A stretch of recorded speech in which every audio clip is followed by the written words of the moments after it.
E agora, pessoal, nesse nosso último vídeo da série de sintagmas verbais, nós vamos ver essa questão dos tempos, do futuro e também do condicional, que são tempos, um pouquinho mais complicados, mas ao mesmo tempo que tem partículas diferenciadas muito simples da gente entender quando é que é futuro e quando é que é o condicional, que a gente chama de futuro condicional, e na nossa língua, futuro do pretérito. Então seria, na língua portuguesa, o futuro do presente e o futuro do pretérito, só que agora em inglês. Então vamos lá, vamos embarcar nesse universo dos futuros agora, aqui nos sintagmas verbais.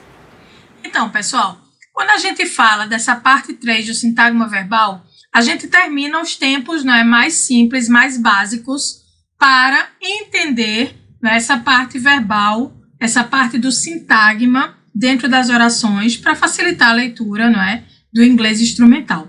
Mas vamos entrar aqui, vamos começar com os tempos verbais, os futuros agora e os condicionais, tá bom? O que é que nós temos como tempo futuro, É a mesma ideia daquele outro vídeo que a gente viu dos presentes, que também tem dos passados, tá?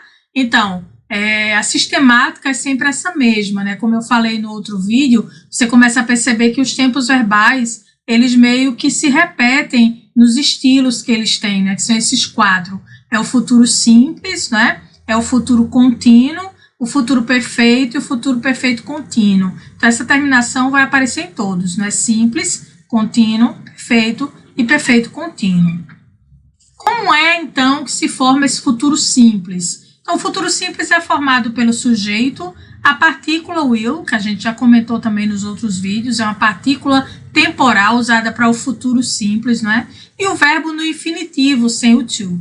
E aí eu uso na negativa, a partícula will fica won't, tá bom? Então, aqui vamos ver os exemplos, We will work.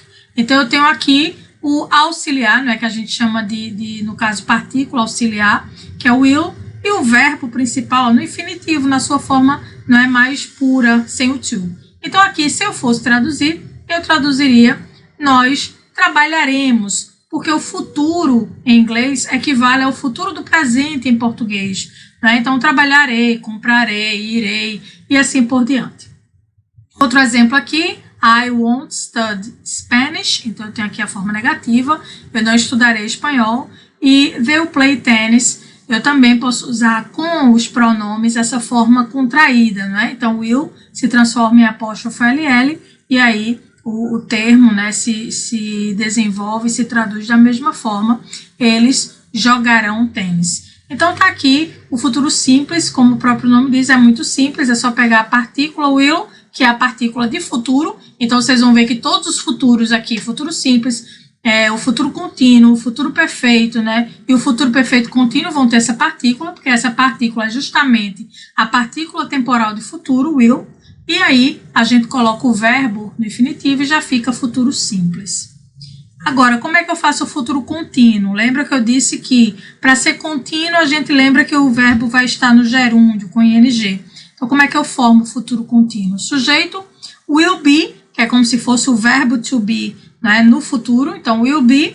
E o verbo principal agora no gerúndio, com ing. Então, aqui tem alguns exemplos. I will be reading a book. She won't be sleeping tonight. They will be writing a book. Então, eu tenho aqui, eu irei, eu estarei lendo um livro. Ela não estará dormindo essa noite, Então, na hora de traduzir, é aquilo que a gente sempre fala. Evitem essas traduções ao pé da letra, que você tem que traduzir palavra por palavra.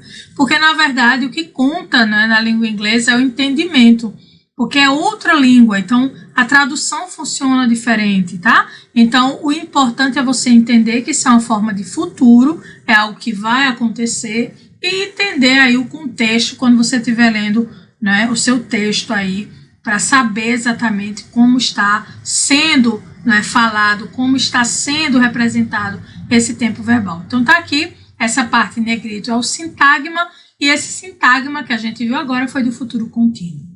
Vamos agora ver o futuro perfeito, Então, aqui eu vou ter o quê? Eu vou ter o will have, como auxiliar, no futuro, e eu vou ter o verbo no particípio, porque os tempos perfeitos tem que ter o verbo no particípio. Então, o que é que eu vou ter aqui? Laura will have studied a lot. Então, eu vou ter o will have sempre e eu vou ter o verbo principal no particípio, que a gente já viu aqui também em outro vídeo. Particípio regular é aquele que tem o ed, o particípio irregular tem a mudança da lista de verbos da terceira forma, né? Então, aqui eu tenho drunk, eu tenho gone, então eu tenho aqui os verbos na terceira forma da lista, que é o particípio, tá bom? E o último, que é o futuro perfeito contínuo, que eu já falei que se tem perfeito tem que ter o particípio, se tem contínuo tem que ter o ing, e você vai ver que vai aparecer tudo isso aqui, ó. Eu vou ter o will have como auxiliar, eu vou ter o been, que é o verbo no particípio, e eu vou ter o verbo principal no gerúndio. Então, a formação vai ficar, ó, um exemplo aqui, we will have been working a lot, tá bom? Se eu for traduzir ao pé da letra, fica bem estranho, né? Nós teremos estado trabalhando muito. Então, na verdade, é algo relacionado, né, a estar fazendo algo nesse futuro, tá? Então, a tradução vai depender do contexto. Contínuo é sempre a questão que se diz contínuo mesmo, de continuidade. Então, é algo que estará acontecendo, tá bom? Então, se a gente for ver por esse ângulo de tradução, é algo que estará acontecendo, certo? Basicamente isso. É quase a mesma coisa a tradução do futuro contínuo, tá bom? Que é esse aqui. É só uma maneira diferente de se escrever basicamente a mesma coisa, certo? Então, é só vocês perceberem que essa formação pode aparecer e essa formação é chamada de futuro perfeito contínuo e o sintagma verbal é bem extenso, né? Vai de will até o verbo com ing, ok? Vamos entrar agora no condicional. É um tipo de futuro também, que na nossa língua portuguesa é o futuro do pretérito. E em inglês a gente chama de condicional ou futuro condicional. O interessante é que esse tempo verbal em inglês ele sempre é usado com a outra oração. São justamente orações condicionais, tá certo? Então, é uma frase que se você colocar ela solta, ela fica meio sem sentido. Então, a gente vai ver aqui nos exemplos para vocês sentirem isso aqui. Então, como sempre, vai ter os 4 tipos: condicional simples, condicional contínuo, condicional perfeito contínuo. Vamos começar aqui. Condicional simples, a gente vai ter, eu já falei também no primeiro vídeo, por isso que o primeiro vídeo é o mais importante, não é? Porque você consegue entender essas partículas. Então, isso aqui é uma partícula, né, auxiliar temporal, que indica justamente esse condicional, usado no condicional. Então, a do futuro simples, né, a do futuro perfeito, a do futuro é o will, e, inclusive, hoje nas gramáticas já se chama futuro com will, tá?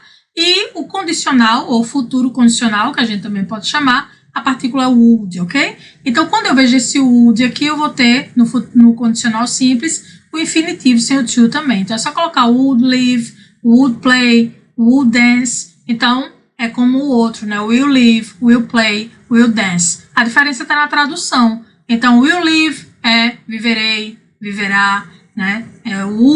Will play é jogarei, jogará.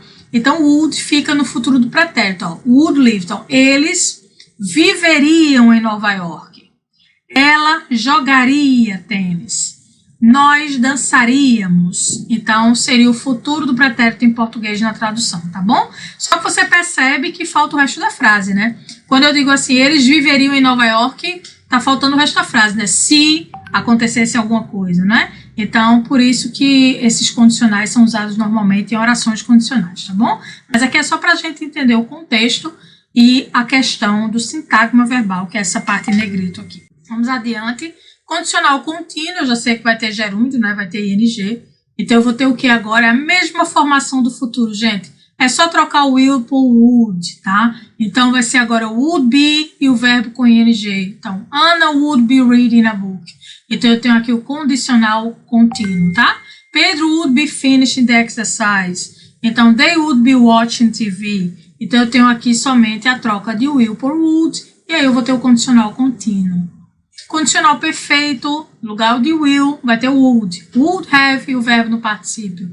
Então, aqui é a formação do condicional perfeito, né? Would have gone, would have arrived, would have seen, né? E o condicional perfeito contínuo também vai ter o would have, o been, que é o particípio, e o gerúndio aqui, que é o verbo com ing. Vamos dar um exemplo aqui, ó. Would have been sleeping, would have been working, would have been traveling. Então, eu tenho aqui a formação, né, o sintagma do condicional perfeito contínuo, certo, gente? Então é isso. Esses foram os tempos dos futuros, né? Que é o futuro, que a gente chama, que é o futuro com will, né? E o condicional, que é aquele formado da partícula would.